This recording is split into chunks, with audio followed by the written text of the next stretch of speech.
a Playlyst original.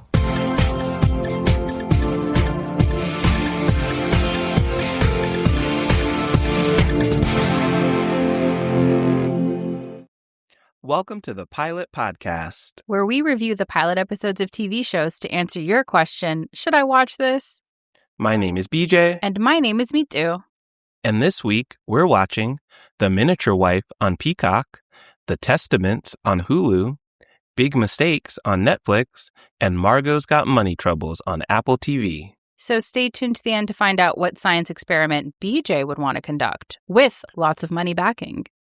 Ooh, there's so many possibilities. Okay.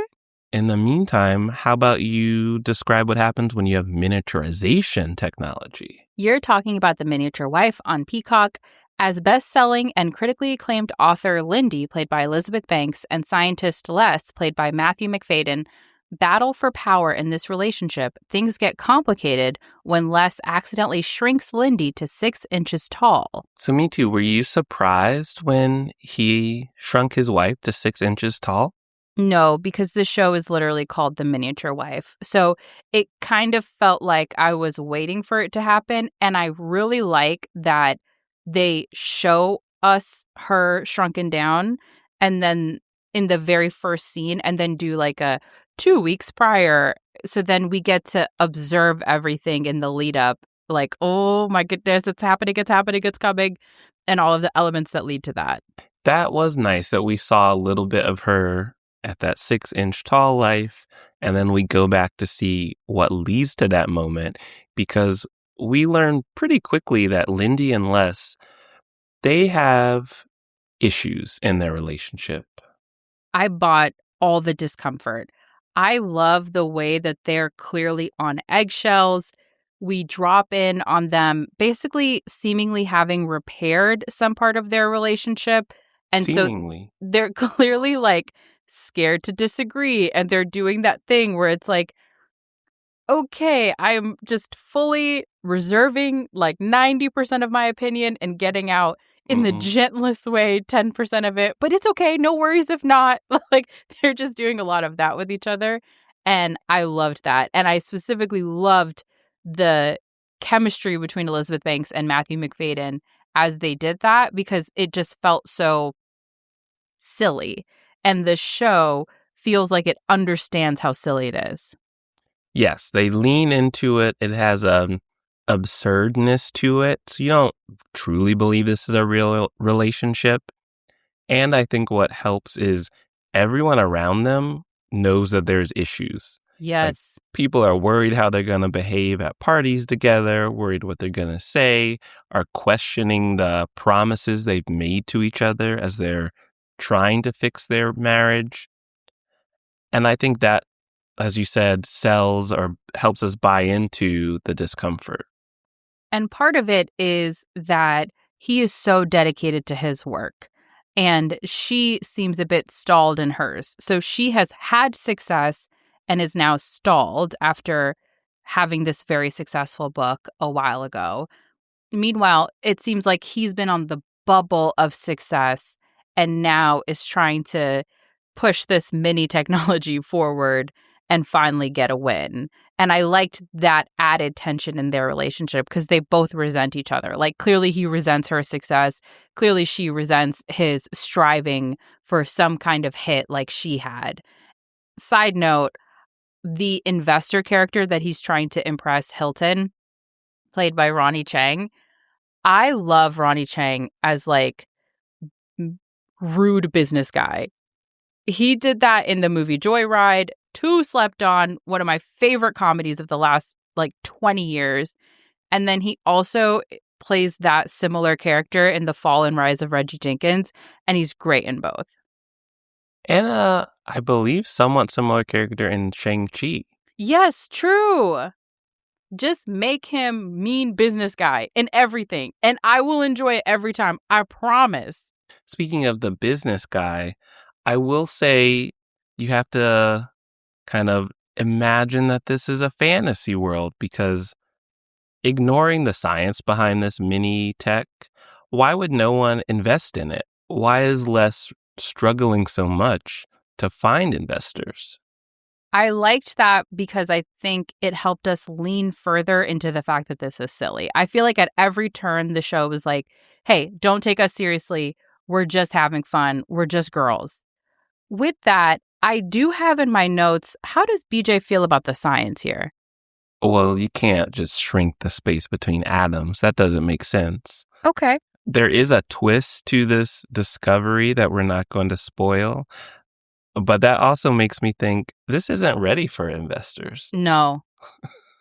But then again, I mean, That's what happens. Startups got to get that money. you have to fake it till you make it, is what I learned when I read Bad Blood and watched all of those other documentaries and read all of those other books about like Silicon Valley ventures that have experienced varying degrees of success or failure. And final thought, why did he make his miniature ray gun in like a RC truck? Perfect for a child to accidentally pick up. It seems unnecessary and actually more work to do that than to just, I don't know, make it stationary in your lab. It's the same dizzy behavior that led to Honey, I Shrunk the Kids, which Exactly. I like. That just Great means movie. more hijinks. Great franchise. Yes. Shout out to Rick Moranis forever. With that, do you want to watch more episodes of The Miniature Wife on Peacock? I think I will watch again casually. I like this new setup. I want to see how their relationship is going to evolve now that there is such a huge size difference. And similar to Honey, I Shrunk the Kids, what kind of hijinks are we going to get into with someone 6 inches tall? Yes, there's so much juice in their marriage. There's so much juice in her career. We didn't even get into some wild stuff that happens around her and publishing. And then there's obviously a lot that's happening with his science and all of these nefarious characters popping up. And so I think there's a lot of potential. I would watch again casually too. So why don't you take us from the science lab to the temple? You're talking about The Testaments on Hulu. This is a follow-up series to The Handmaid's Tale, where we're following young teens Agnes and Daisy, played by Chase Infinity and Lucy Halliday. They must navigate the gilded halls of Aunt Lydia's elite preparatory school for future wives, a place where obedience is instilled brutally and always with divine justice. How did you feel about the vibe? Ooh, a little eerie. This is a uncomfortable world to be in for women. I wrote simmering tension, maybe too simmering. Like, I felt like I couldn't take a breath. And I get why that's good. Like, it makes sense for the show. You should feel uncomfortable the whole time. The purpose of the series by Margaret Atwood is for you to be uncomfortable and to think and to not be complacent, and yet too simmering. There's just so much tension. Eerie is it. I was just unsettled from start to finish. Yes, and I am new to this world, so some of the concepts like the Marthas, who are all of the support staff in the home, that was eerie, disturbing even. We see some violence that goes on in this world and is normalized. So I think the whole time I was just worried for Agnes. Yes. And if you've read the first book, or I guess if you've seen the Handmaid's Tale series, because I imagine more happens than what's in the book, because it went for several seasons and it's one book, everything is creepy. Every function of a woman in a home is creepy. Whether you are the spouse, whether you're the child, whether you're the additional person brought in to conceive children. We didn't even get into that, Beej. It is wild. Whether you're serving staff, like, it's a lot. And then Agnes, I think that Chase Infinity plays her wide-eyed so well to the point where I just kept wanting to reach to the screen and be like, let's go. Let's get out of here. This is not working. Like, we can't do this. Let's go to Toronto, whatever. Let's go. I will say what's also great about how she plays Agnes and what makes this show and story intriguing is that she clearly is starting to think about things that society doesn't want her to think about. And so we see some possibilities with her, like if we could reach to the screen and save her, she would consider it, versus her friend like Shunammite she's going to stay where she's at. Yes, I loved that kind of disturbing play between violence and then piousness or prim behavior. So you have these girls in these uniforms, you have them with their strict rules, and they're prim and they're proper and they're like rosy cheeked and ready to face the world. And then there's this violence. Like you see people literally hanging that Mm-hmm. have been punished for different quote unquote sins. You understand that these girls, these plums, are considered plums because they haven't menstruated yet. And when they have their first period, they're going to be married off to a Mm-hmm. commander. And it's just like, think about how young someone is when they first menstruate. So it's like the darkness interplaying with that like prim and proper behavior. And then, like you said, these things simmering underneath. So we see Agnes using her dollhouse as a way to express her feelings because she has a doll for her stepmom. Mm-hmm. And she certainly makes it clear with the doll how she feels about that lady. She has to let it out somewhere because Yeah. when she's around her stepmom, even I'm worried Agnes is going to make the wrong move. Yes.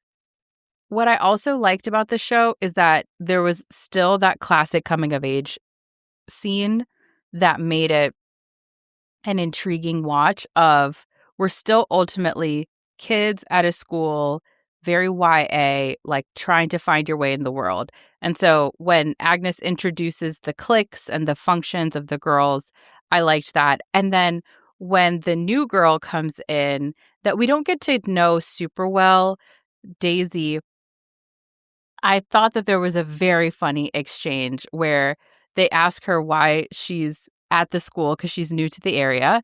And she goes, Toronto is a place suffocating in sin or something like that. And then it's quiet. And then one of the girls is like, so do you miss it? And then Daisy goes, something like, I pray it's swallowed whole and removed from the earth. And then again, there's another awkward pause. And someone's like, may he hear your prayer. Do you want ice cream? Like, it's just, again, that interplay between like girls chatting and the violence of this society. Yeah, and it makes you wonder, Daisy leaning into this vibe is even too much for some of the plums. So, like, Yes. what do they believe? With that, do you want to watch them wrestle with these beliefs and this uber conservative society on The Testament on Hulu? Don't love that description, but I would watch again casually. I want to see what's going to happen with Agnes and Daisy. Because, like you said, we have classic coming of age. Agnes is in this world. Daisy shows up, and we know things are about to change. I would say if you're Handmaid's Tale Hive, this show is for you. It's very well acted.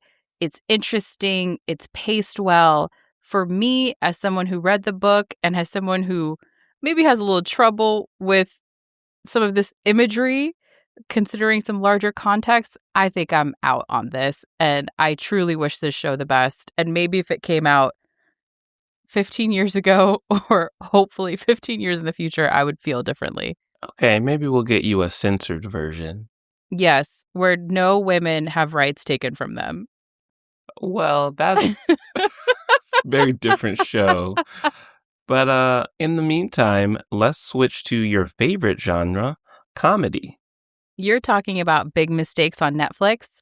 Blackmailed into working for gangsters, two deeply incapable siblings, Pastor Nikki, played by Dan Levy, and schoolteacher Morgan, played by Taylor Ortega, become the most disorganized duo in organized crime. Okay, I think we should start with this because it's right in your premise. Deeply incapable is the most accurate description of these two. I kept writing in my notes, BJ and I would not do that. BJ and I would actually not play it like this. No, BJ and I would not take this angle on this. It would have never gone that far. No, because you and I broadly keep a cool head. And what we see between these two, which I should say the show is co-created by Dan Levy and Rachel Sennott, and I think both of them really play at that intersection of comedy and stress. And so they find themselves in this wild scenario and cannot for the life of them make their bodies, hands, minds do what they need to do to resolve it. This is one of those where the conflict would be resolved in seconds. Yes, it gets to the point where it's bordering on frustrating because everything that goes poorly is due to a misunderstanding. And I accept you panic, you're stressed, you won't think clearly, you stumble a little bit, but they have multiple opportunities to address their problem. What I will say is they have great chemistry. I loved the way that they bickered through absolutely failing at finding safety. They are even each threatened and they get mad at each other for how the other one was threatened. They have a little pity party comparison like, well, actually, my way was also stressful. I love their relationship as well.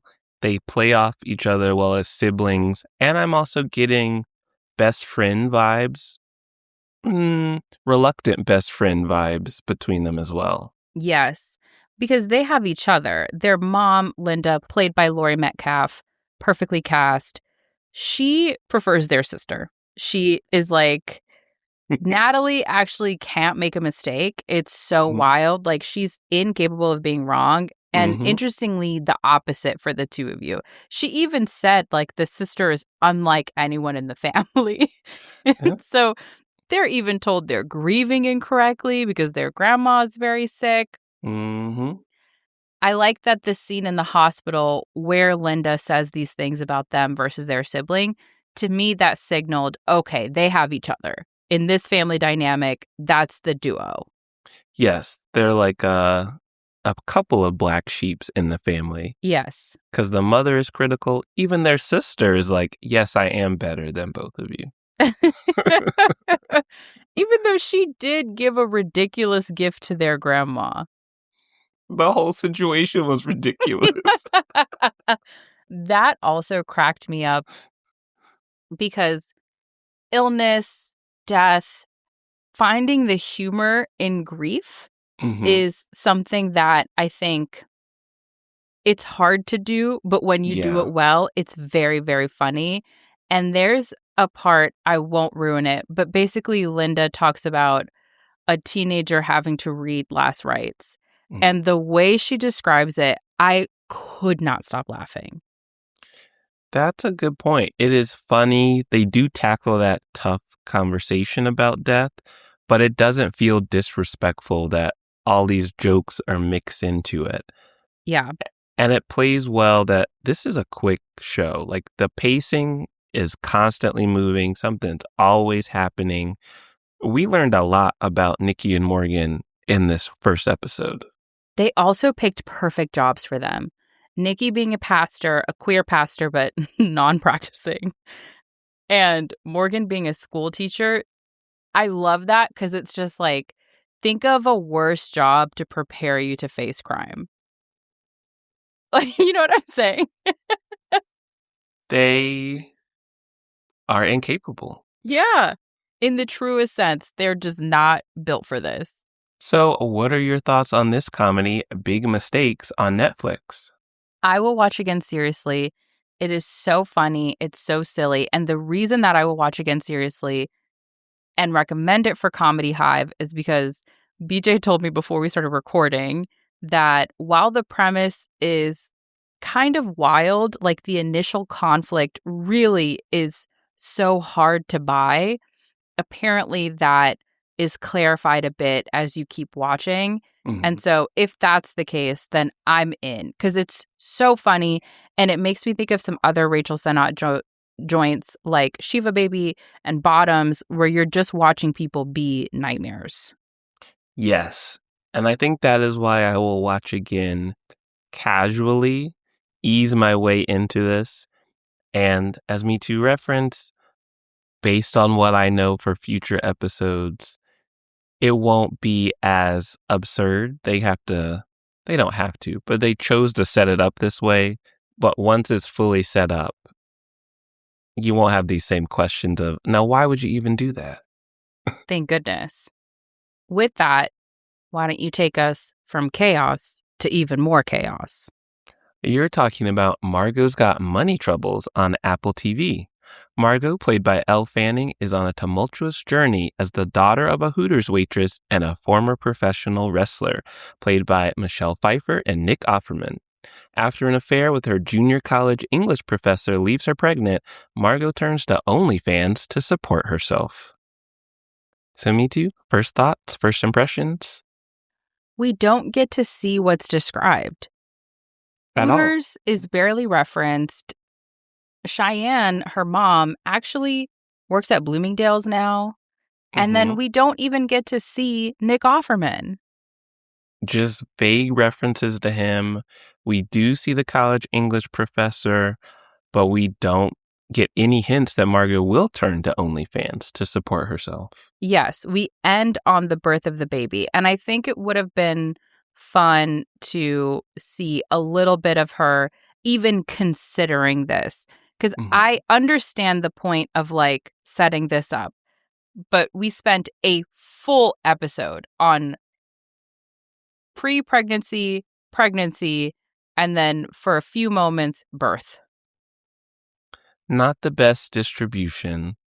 I think maybe a little too much on the professor and that whole relationship. Yeah. But we do get a lot of great mother-daughter relationship scenes. That's it. Elle Fanning and Michelle Pfeiffer. Ooh, I did not even know that that is an acting duo that I needed. It was so good. Like the way Cheyenne is seeing Margot make the same mistake she did, having a child young. The way she goes, oh, I got you into college when she finds out that Margot got pregnant. Because it's like, you know, I thought we were ending this cycle. It was funny. It was heart-wrenching. The way that they both kind of come around on the idea of the baby. It really was beautiful to watch. Like, it's funny. The show is funny. But also, like, it just was so good and deep.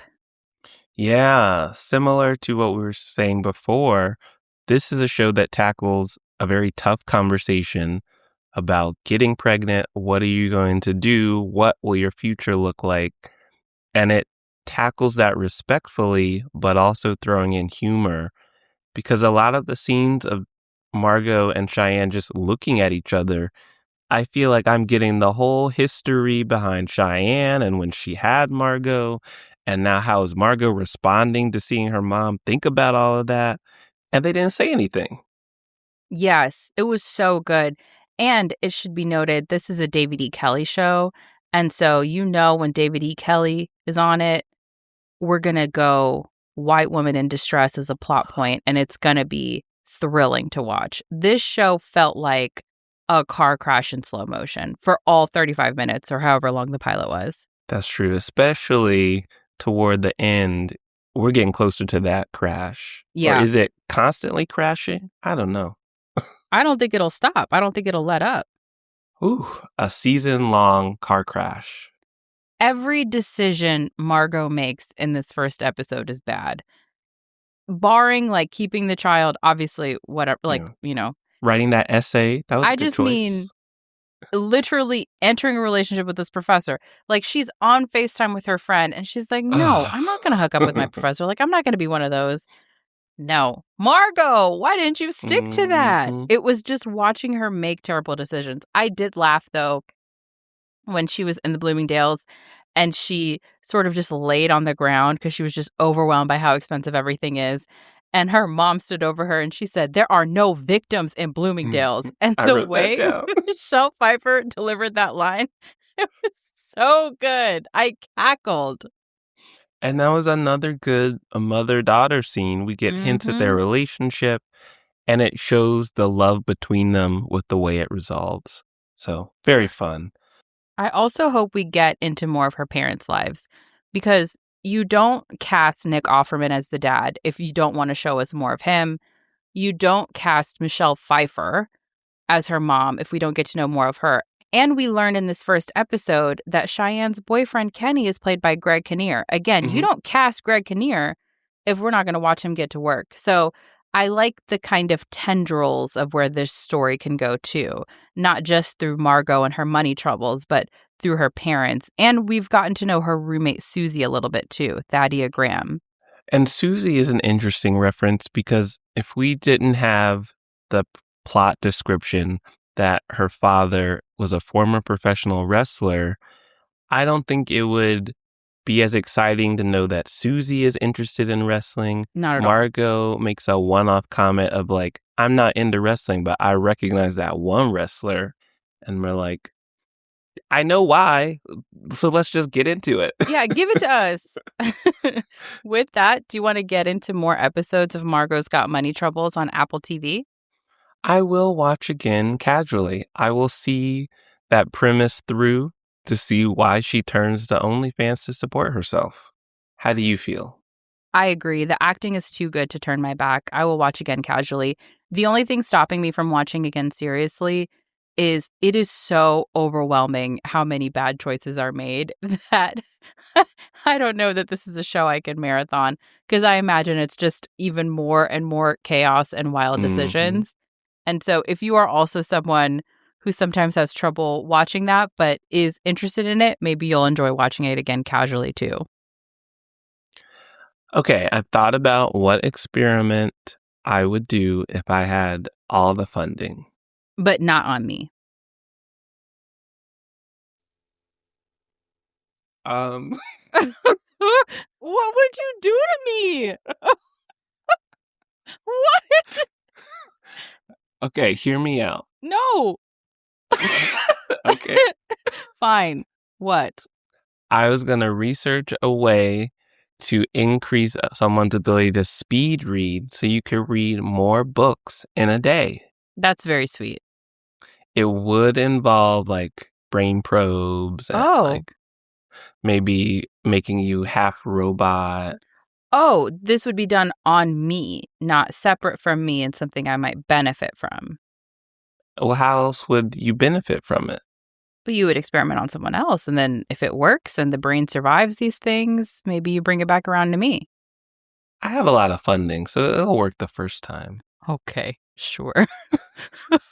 Think how many you could read, like 20 books a day. Wouldn't that be brain cool? probes and making me half robot.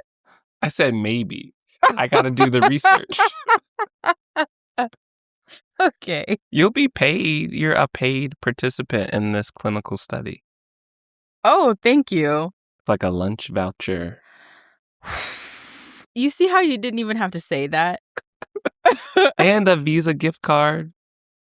For? I don't know, $100 per session. Okay, for brain probes. Sounds good. Where you can get people... to read books. Where can people find more episodes of the Pilot Podcast?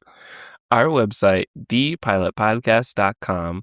And without brain probes, you can follow us on all of your favorite podcast platforms. You can also follow us on social media at The Pilot Pod, and you can send thoughts, feelings, show recommendations, because every other week we do a show recommended by you, our wonderful listeners, to askthepilotpodcast@gmail.com. Thanks for listening. Or maybe instead of probes, it'll be like a helmet. Bye. Bye.